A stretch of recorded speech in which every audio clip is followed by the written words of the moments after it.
Welcome to Intuitive Transformations with your host, Sylvia Henderson, and discover tools, wisdom, and inspiration that will empower you to transform your life.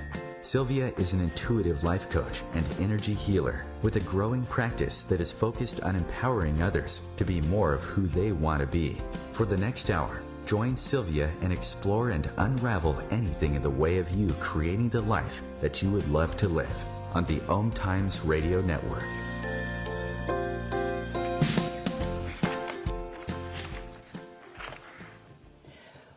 Well, hello.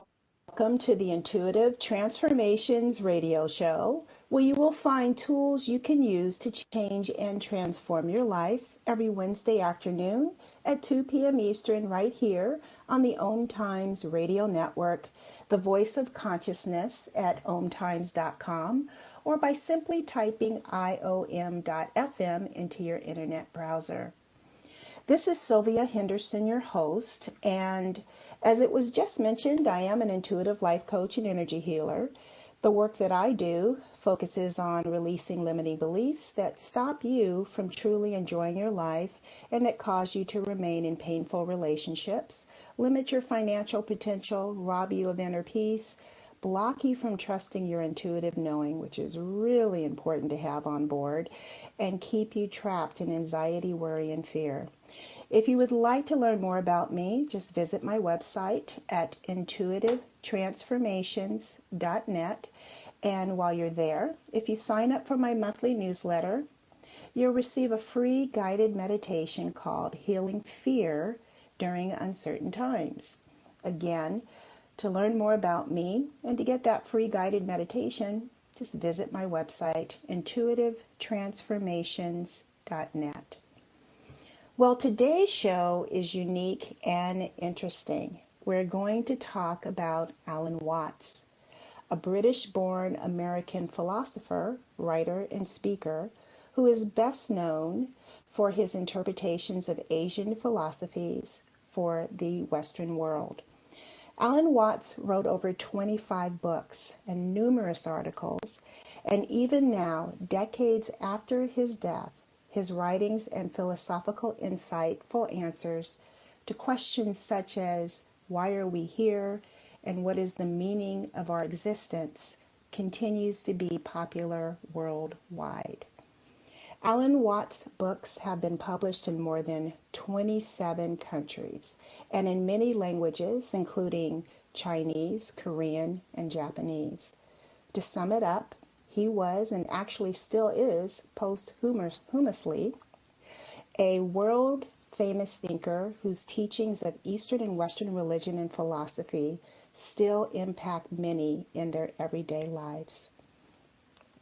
Alan Watts' timeless interviews and lectures can easily be found all over the internet via any search engine, including numerous YouTube videos.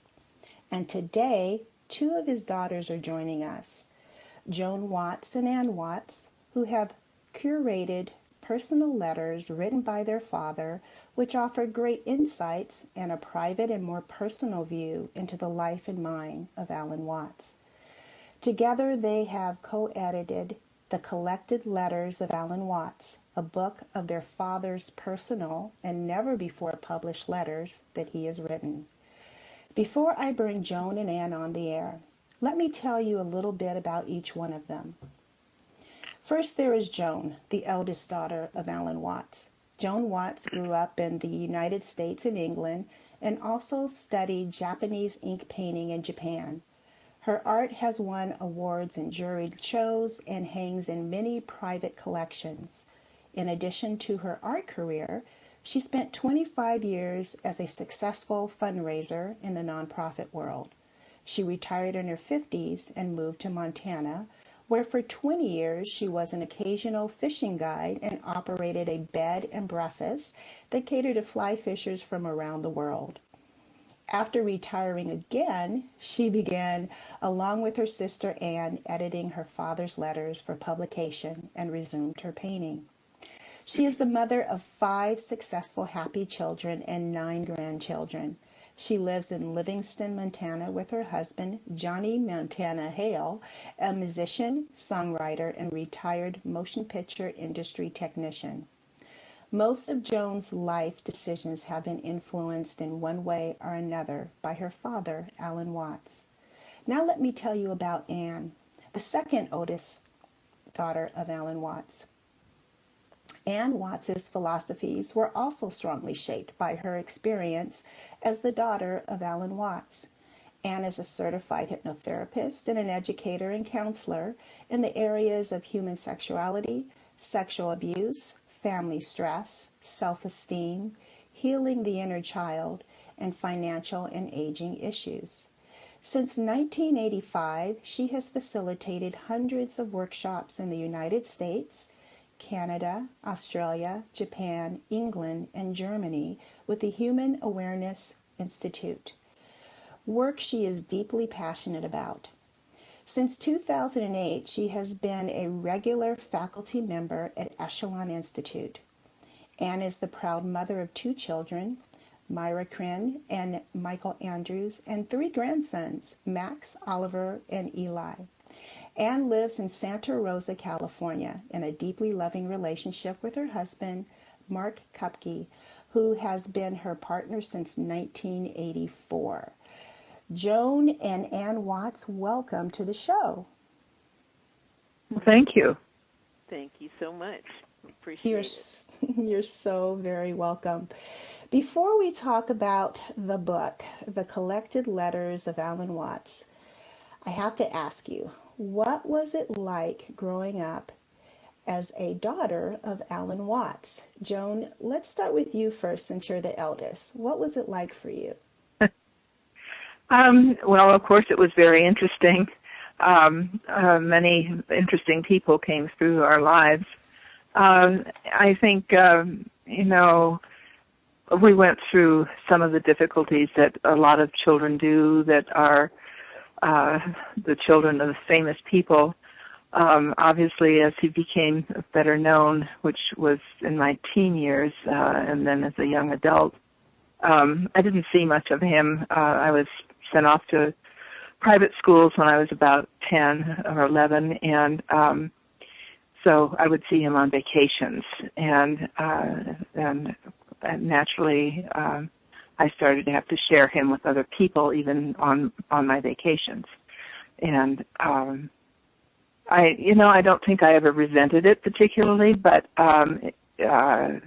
just the opportunity of going different places and meeting other people was very interesting. So I think that somehow ameliorated any hard feelings I had, other than times when he would forget to pick me up at school or something like that.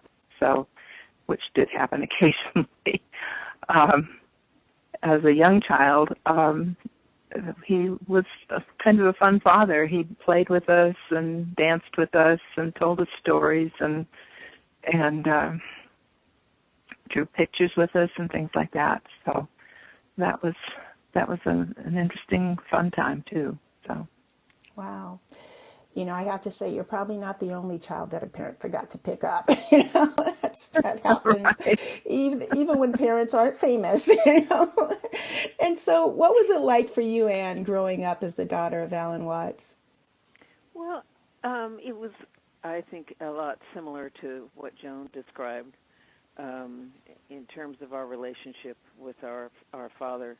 I think we both experienced that when he was available, he was very playful and fun to be with, and very present with us. He gave us his full attention, and so that was really special and lovely to experience.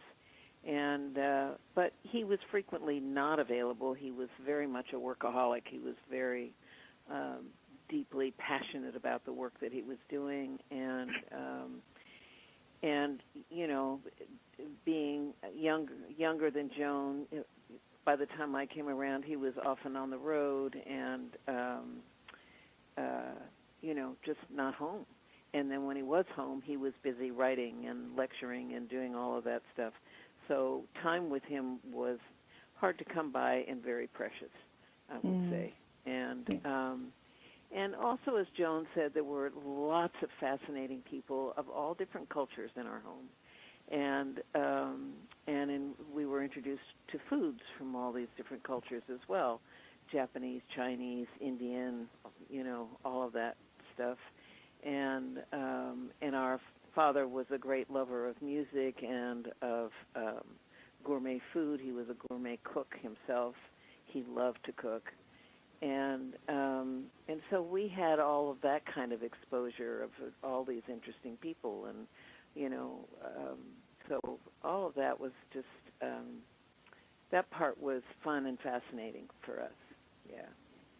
Well, in many ways, it sounds like he really opened the door for the world to come to you, giving you a great deal of exposure of just really the broad scope of different diverse versions of humanity. That really is quite a gift to have that, to not be raised in a typical American fishbowl point of view. Right.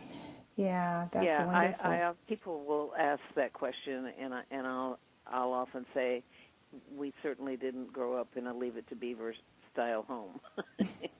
It was anything but. And the other thing for myself, often as a child, I was at the lectures he was giving rather than having a babysitter, and so I got to hear that all the time, and I feel like there's a certain amount of osmosis of transition of his philosophies and beliefs that happened, because I've never been a student of Alan Watts, but as his daughter, I had a lot of exposure to what he was talking about. So I think that's part of the influence in my own personal life. Wow, especially as a young child, that you just really would absorb that almost by osmosis, hearing that. And just kind of widen your perspective and view on what life is and what it's about. Right. So I have right in front of me a copy of this gorgeous hardcover book, The Collected Letters of Alan Watts. And this must have been quite an undertaking for the two of you to create this together. Would you mind sharing with those who are listening how this journey began and how the two of you came to realize that putting your father's letters together in a book just really needed to happen? And so, Joan, would you mind first sharing your perspective on that? Sure. As you mentioned in your introduction about me, I retired when I was 75 from running my bed and breakfast and guiding fishing and all that. And I've had in my office for some about 20 years anyway, all his papers that were residually given to us at the time of his widow's death. And that was back in 1992. And I didn't really pay a lot of attention. Occasionally I would go into the files and research something for a publisher, an agent or whatever. And I did, of course, notice that there were letters, and occasionally I would pull one out and look at it, and knew that at some point I needed to deal with that. And Alan was, as it turned out, when Ann and I sat down a couple of years ago and went through these files with the many letters, he tended to make carbon copies of most of the letters he wrote over his lifetime. And he also wrote to his parents about once a month. They were still in England, and he, of course, was in the United States. And all of those letters, there were not carbon copies of them, but his parents saved every letter he ever wrote from the time he was sent off to boarding school. And that collection of letters, I believe, was sent to him about the time that he started writing his autobiography back in about 1968. And so we just found an incredible treasure trove. He was a voluminous letter writer, often writing as many as 3 pages of single-spaced letters, certainly to his parents and then to others as well. Of note, one letter in particular to Carl Jung when Alan was, I think, about 21 years old or so, was a many-page letter describing a specific type of mandala. But so it was quite a process of scanning the letters and then putting them into Word documents and so on. And the way that actually came about was that we had visited with a publisher in California who was currently republishing some Alan's out-of-print books. And at the time I mentioned that I had letters, and he said, his eyes perked up. He said letters, or his ears perked up and his eyes went wide. And he said, have you considered publishing them? And we said yes. And he said, well, maybe you should look at this and maybe find an editor.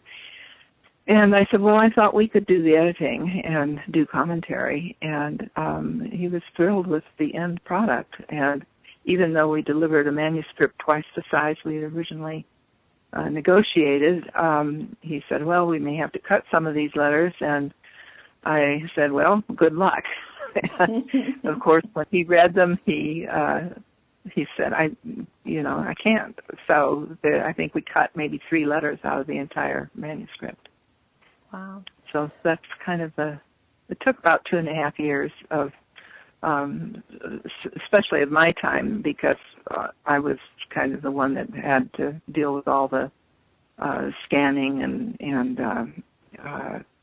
editing of the scanned documents, and I actually hired somebody to help me with some of that because it was a tedious job, and I was working on it pretty much 6 days a week or more for that time. So my husband will vouch for that. I bet he would. That's quite an undertaking. We're going to go into a break. When we return, I'd like to have Anne share her journey as well. We'll be back in just a few moments. Please stay tuned for more of Intuitive Transformations Radio. And today we're talking about the collective letters of Alan Watts. We'll be back in just a few moments.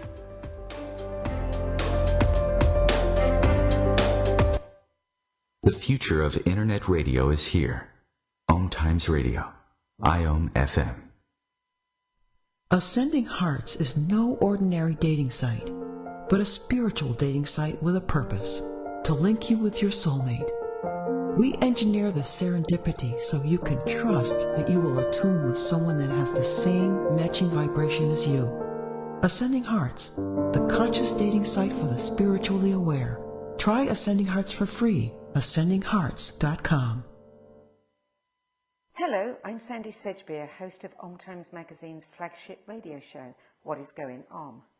My passion is sifting through information, research, and innovations from new thought teachers, speakers, and researchers pushing back the boundaries of what we know about life, energy, metaphysics, and the universe. I love shifting perceptions about who we are, why we're here, and how quickly impossible becomes normal when we open our minds, expand our awareness, and accept that the only limits that exist are those we place upon ourselves. So if you're the kind of forward-thinking, eager investigator of what lies beyond the current reality that most perceive, why not make a date to come play with me in the field of possibilities at 4 p.m. Pacific Time, 7 p.m. Eastern Time every Thursday, and together we can discover what's really going on. When I was little, I didn't talk for a long time. I was sensitive to lights and sounds, so I built secret hiding places where they couldn't get in. Sometimes I did the same things over and over, until one day I found out I had autism. My family got me help. Slowly, I learned how to live with it better. Early intervention can make a lifetime of difference. Learn the signs at autismspeaks.org/signs. Brought to you by Autism Speaks and the Ad Council.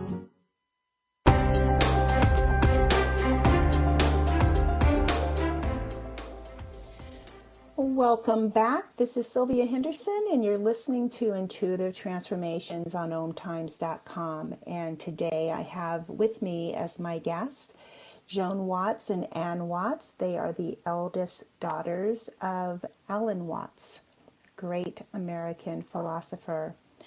Ann, before we went into the break, I wanted to ask you, what was this journey like for you? Joan has so eloquently shared how it began and what was involved in terms of the timeline. It took like about 2.5 years. Looking at the volume of letters that were present, because your father was such a prolific writer, publicly and privately. What was the biggest challenge in creating this book for you? Well, in terms of the biggest challenge, I think it was, deciding what we could cut and what was what really mattered and what was just kind of fluff, not really important to his story, and so that took quite a while, and the process itself was such an eye-opener. I, for one, have not, although I've listened to him a lot, I have not read his books. I've tried to read his books, and I've read bits of his books, but I've just never really been able to read his books. And so as I read his letters, I really got to see his brilliance. And his brilliance from an early age. Joan talked about that letter to Carl Jung when he was 21. And the letter was written to Carl Jung as if he was his peer, as if they were the same age, in the same genre, and all of that. It was just, I have some information for you that you might like. Here it is. And as I was reading the letters, I had to keep checking out how old was he when he was writing this, because I was just dumbfounded by his eloquence and the depth of his knowledge and how much he knew and how beautifully he could share that information with people. And it was a beautiful look into the lives of my family, like how it was for them before I was born. Excuse me. And, and that it was also emotional and sometimes painful. And I feel like that for Joan and I, or for Joan and me, it was a very, it was a bonding experience. We really, we got to talk about our experiences and all of that in a way that was deep and profound and, very, very healing. So, there were things for me where it was, I have this experience in life that memory is very suspect, right? That we don't, our memories are sometimes accurate and sometimes not. And regardless of whether the actual memory is accurate or not, it is what lives in us as what's real. So it's significant. And but when I read this book, I discovered that my memories of my childhood experience were accurate. Like my father describes it in his letters to his parents, or mostly to his parents, and just validated the experiences that I was having with my mother and my stepmother in a way that that was quite reassuring to me in that sense. Like, oh, I am remembering how it was, and so that was interesting as well. Yeah, I can only imagine because, as you mentioned, I'm not sure if it was Joan or you that had mentioned that he would write these single-space 3-page letters every month to his parents, which was basically him record keeping everything that was going on in his personal life, including with all of his children, including you and your sister. So, Right. Joan, what was that like for you? I mean, Anne has spoken about the emotional impact and how, what was it like for you? It was probably like a trip down memory lane as well. Would you mind sharing your experience? Sure. Well, I think my initial reaction was I wasn't totally aware, I guess, as an adult as to what an incredible scholar he was. This is a man that read voraciously. He studied everything from psychology and psychiatry and different Eastern religions and Christian doctrine and all the ins and outs of that. And as he was becoming a priest in the 40s, early 40s, he was still quite young. He was in his mid-20s. And was on a fast track because he learned Greek and Latin so very quickly. And, he was just amazing. He just was apparently an incredible scholar and incredibly well-read, and had started that process as pretty much as a teenager. And so that was quite stunning to me. And of course, the documentation of my life, my birth, which the letter about that was just hysterical. He refers to me as an it throughout most of the letter because he's not had any familiarity with a child, He was an only child and my mother was an only child, and so between them they were very young parents and had basically no concept of what to expect. So that was very interesting, and he definitely chronicles my growth throughout the years of his life and what I did, as he did with Anne as well. And then, of course, the difficulties of his married life, being divorced a couple of times and having various other love relationships, one of which we discovered in the process of doing the letters was one Mr. Sweeney never knew he had. Mm-hmm. And that was an eye-opener for us, yeah. Especially since it was for a period of about 6 years or so. So, it was a stunning revelation. And, just his curiosity about life, and then, of course, his caring of people. He was a very caring person and wrote lovely letters to people who were in crisis, everything from being a conscientious objector to a mother worried about a daughter taking drugs and, various other legal things, and so on. And it was, very fascinating. Wow, I can only imagine.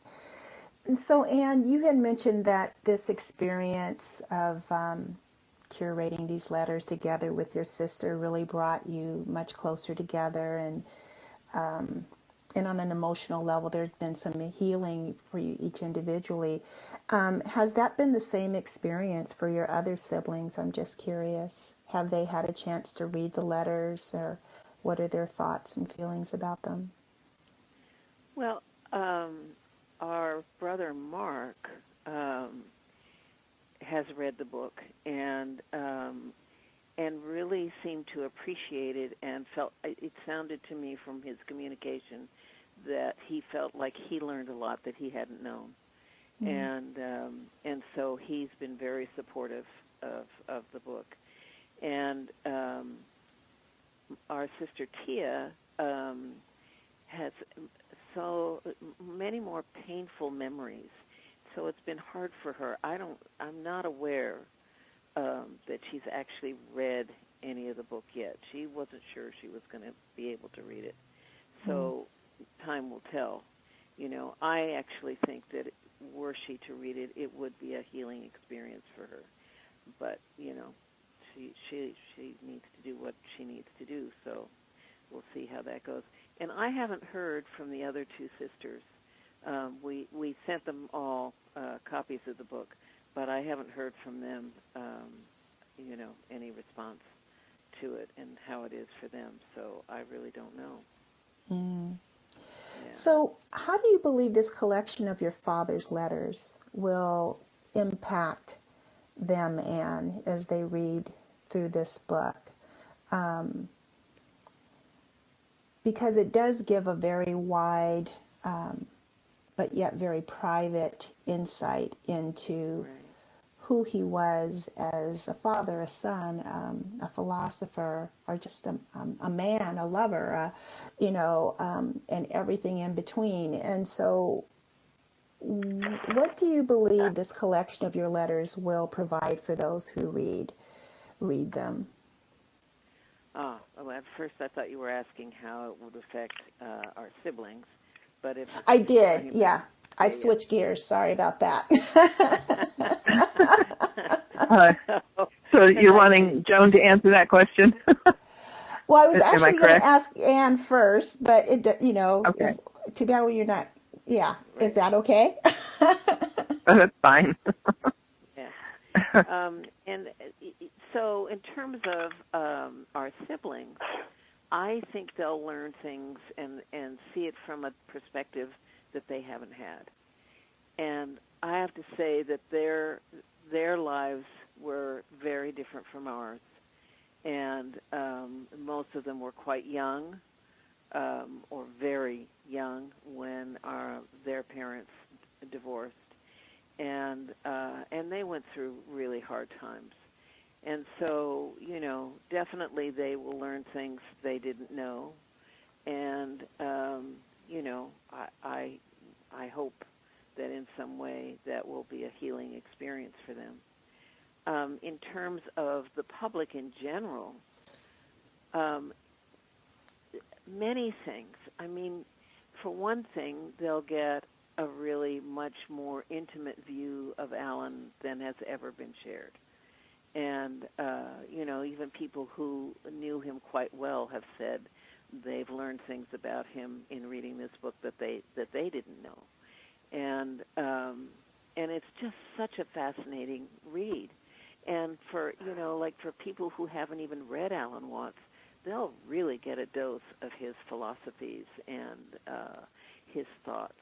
And you get to see his progression, from this young man up until the time he dies, his progression of thinking and where he was at different times in his life. And so, I think it's fascinating from many, many different levels. And Joan and I have received so many emails of gratitude. It's really extraordinary. And one of the things that we've received is gratitude from very young people in their teens. And I love that. I love that people who are in their teens have discovered Alan and are getting benefit from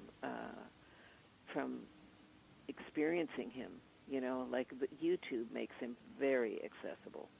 And we hear a lot from people about how important and significant he is in their lives. I got an email from a 17-year-old last night. 17-year-old, she said, I have extreme interest in philosophy, and I listen to your father's seminars every day. The intensity is awesome, for lack of a better word. And she just appreciates everything he did, and, somehow it led her to me and, asking about me and how I developed into who I am, that kind of thing. But for me, 17 years old, it just feels so wonderful. And we're hearing from people all over the world who have discovered Alan, and it's really very moving. Yeah, I can only imagine. Wow. Yeah. Especially, having an impact still on this younger generation who, they're searching, and to have made this so much more accessible for them to bring these letters together in this way is such a beautiful gift. And so, Joan, Go ahead. as you were, I'm sorry, was I just speaking to Joan or Anne? You were just talking to Anne and okay. with Joan. Thank you. Yeah. So, Joan, as you've culminated or co-created this, I should say, with your sister, and realized the gift that this was, and even taking it to the publisher and wishing them luck trying to pull anything out of it, because everything was so valuable and definitely worthy to be read. It's almost like the two of you have this is your way of showing not just admiration to your father, but to all of those who can be touched by his work. So what is it that you really would like for humanity to receive from this book? I think the going forward, his letters, so many of them are applicable to things that are happening right now, today, in our political sphere, our world sphere, our planetary problems, etc. Mm-hmm. And I'm hoping that it can be towards a paradigm shift, basically, that especially among the young people that are so interested in him, and this is all over the world, young people, in places like Iran. I've had 2 young men from Iran reach out to me. And, I think that is very important, that we're in a state of a world situation where we need tremendous healing among people, among religions, among races, etc. And I think people studying Alan's work, reading his work, will come away better people as a result of it, and perhaps realize the universe in themselves, which is one of the things that Alan really spoke of frequently, was that we're not separate individuals. We're part of a huge universe, and we're all part of each other as a result of that, and that we need to accept that. And I just read an email. I think it wasn't on Facebook. It was something that my daughter sent me that somebody had sent her, saying that we are so absorbed in the past and the future that we've forgotten about the present. Wow. And that we really need to. This was a quote of Alan's, apparently, that was sent to her, and she forwarded it to me. And I think that's so true. It's just people need to live more in the present. They need to sit down and gaze out their window and look at the beautiful trees, or the people on the street, or whatever, and sort of clearly identify more with nature and humanity. Yeah, that is just beautiful.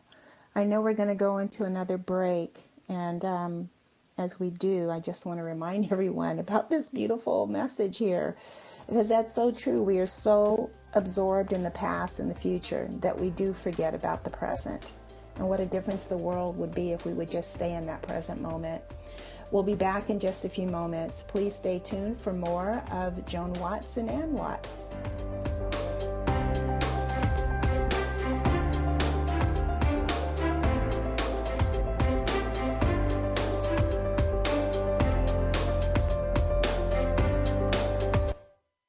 the cutting edge of conscious radio, OMTimes Radio, IOM-FM.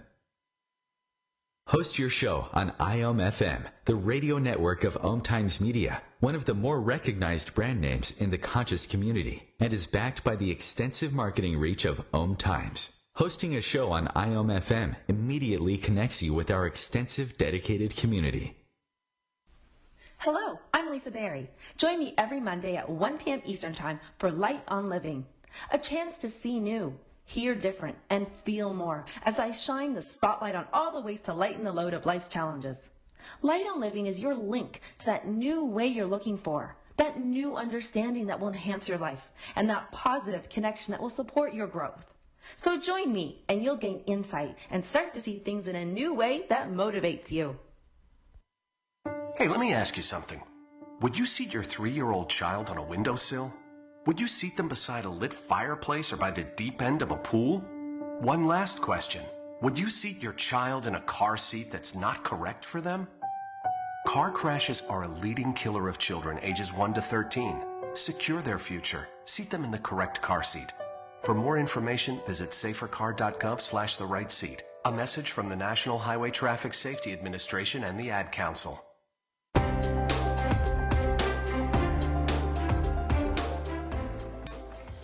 Welcome back, everyone. This is Sylvia Henderson. You're listening to Intuitive Transformations Radio on OMTimes.com. And I have with me today two guests, Joan Watts and Ann Watts, and they are the daughters of Alan Watts, and they have co-edited a new book, and it's called The Collected Letters of Alan Watts, published by New World Library. Ladies, I am just overwhelmed because, Joan, as you were speaking before we went to the break about the state of the world and humanity and the planet right now, and the email that you received about that highlighted such a truth that we are so obsessed by the past and the future that we forget about the present. It really, I started getting a little emotional listening to you share that, Joan, I have to confess. And so for those who, thank you. Those who are listening who are new to that level of awareness, can you just expand on why it is so important to be in the present moment and what we, how we miss out on so much of life by not being just in the moment? Is that directed at me or Anne? That was at you, Joan, and then I'm going to ask Anne to share her perspective too. All right. Sorry about that. Okay.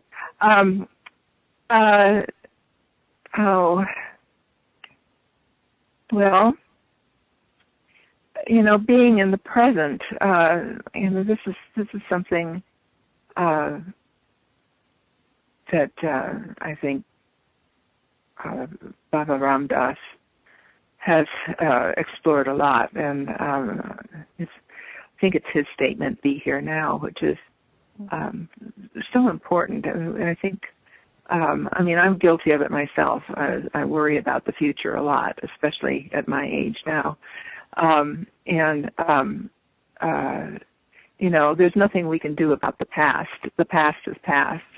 And yes, we can look for change in the future if we need change, but I think that we also need to appreciate the moment, and I think that's very hard for people to do. I don't know that I would be an expert on saying how one should do that, and I feel like, taking a few minutes every day to just kind of look around yourself and see what you have that you're thankful for, and how you can appreciate what you have more thoroughly. I think that's kind of a beginning. I think that's a beautiful beginning. No, that's beautiful. That's perfect. And Anne, what would you like to share in regards to that? Well, there's a couple of things. One is this whole thing about being present in the now, it's something that I'm frequently. That's what's so for me, which makes it really challenging for me to reach out to people and call people and stuff like that, because I'm so in the moment and so fully there in the moment. And I think my work helps me with that, because I do a lot of work with people, and when I'm working with people, I'm just fully present to them and their experience and what they're saying to me. And so there is no place else to be but right there. And but I think there's spending some time in silence, in quieting our mind, is very refreshing and very good for us.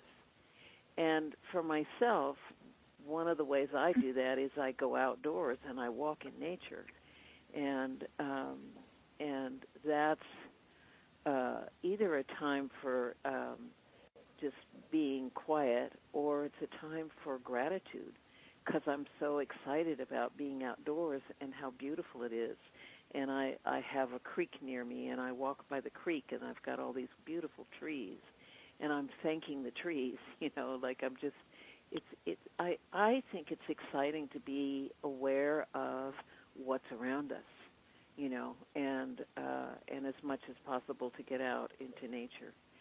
And the other thing that Alan really talked about was the importance of lightening up. That we have a tendency to take everything so seriously, and we forget to play and to have fun and to enjoy life. And so that was another thing that he was a big proponent of.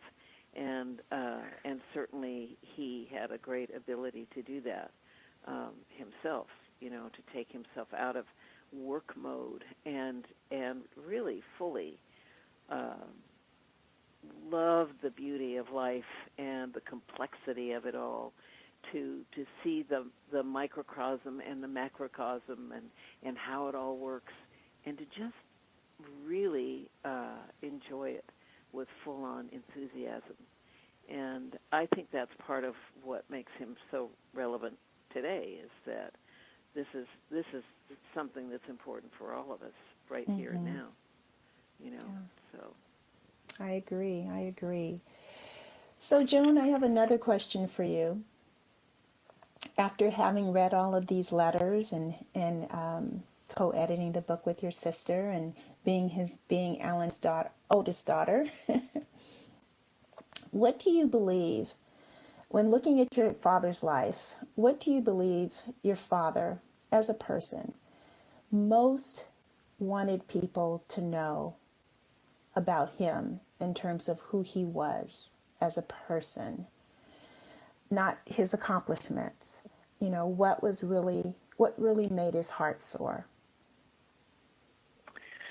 Well, I think one of the difficulties in his later life as a human being, but also a renowned philosopher, was that people tended to put him on a pedestal, and that he did not want to be there. He didn't want to be a guru, and he would often tell people, well, I'm a philosophical entertainer, or I'm a trickster coyote, or whatever that would come up. And I think, the human frailty aspect of his life was something that was difficult, because obviously he became addicted to alcohol and he smoked too much. And maybe people would consider him, because of his marriages and so on, a philanderer, etc. And I think really that what he wanted was for people to realize that he was just simply a human being, like anybody else. And yes, he had a window to knowledge, which was exceptional, and he shared with people, but he was by no manner of means a perfect human being, and that everybody is that way, and that people need to accept themselves, and he accepted himself as who he was. And I think that that was something that he wanted people to do, is to accept themselves as who they are. Mm. That's easier said than done. Yeah. I think that's what we're all struggling with. Yeah. Oh, wow. So, Anne, I have a question for you. It's a little bit different than what I asked your sister. So, what is, from this experience, the thing you're most grateful about of this experience?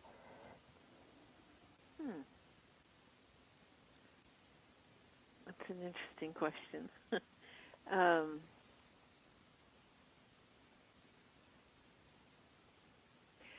I think what I'm grateful about is that in reading the letters and really having to hang out with them and be with them, it's brought up a lot of my internalized philosophies in a way that I get to look at them, that I hadn't been looking at them consciously. And so it's brought all that up to the conscious level for me, and I really appreciate that. I'm really enjoying that aspect of it, and so it just gives me a better appreciation of myself and my own life, and I think that's really what I get from that.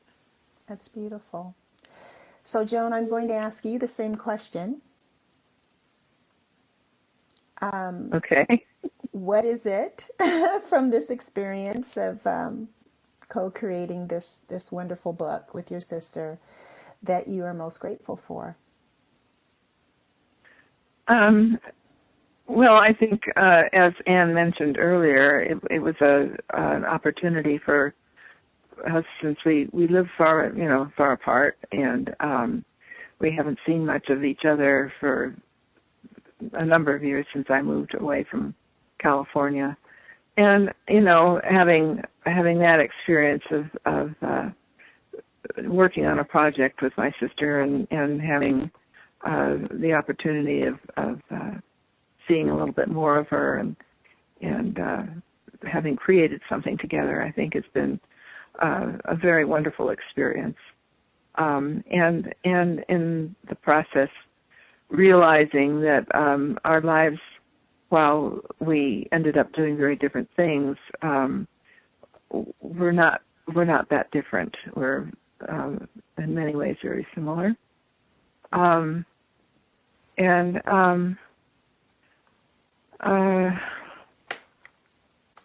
I'm not sure that I can immediately come up with other things here. I'm just thinking, that I think one of the things I realized through the process also was that I ended up, in many ways, maybe not in the philosophical venues, but mirroring my father. I was married 3 times, so it's kind of interesting. I had stages in my life that were fairly definitely defined in transition, or I should say transitions in my life, very similarly to his transitions. And I thought that was fascinating. So. Wow, so reading these letters gave you that insight, it sounds like. Yes, right, yeah. So, gosh, I know we're running out of time, and I still have a lot of questions to ask you both. And so what can we ask? It's going to be very short and sweet. Again, as I said, I feel like this is a wonderful homage to your father. It's like even though they're his letters, in some ways, by you putting it in book form is kind of a big letter of love to him and the great beyond. And so, how do you think he would feel, if about having these letters published? And either one of you can jump in, knowing that you're doing this really from a place of love and admiration for him and all that he had given humanity and given you as his daughters. Joan, would you like to go first? Sure. What I think right off the top of my head is that I think that so much of it is important in terms of letting people know about his life and experiencing through his eyes how he came about doing the things that he did. I think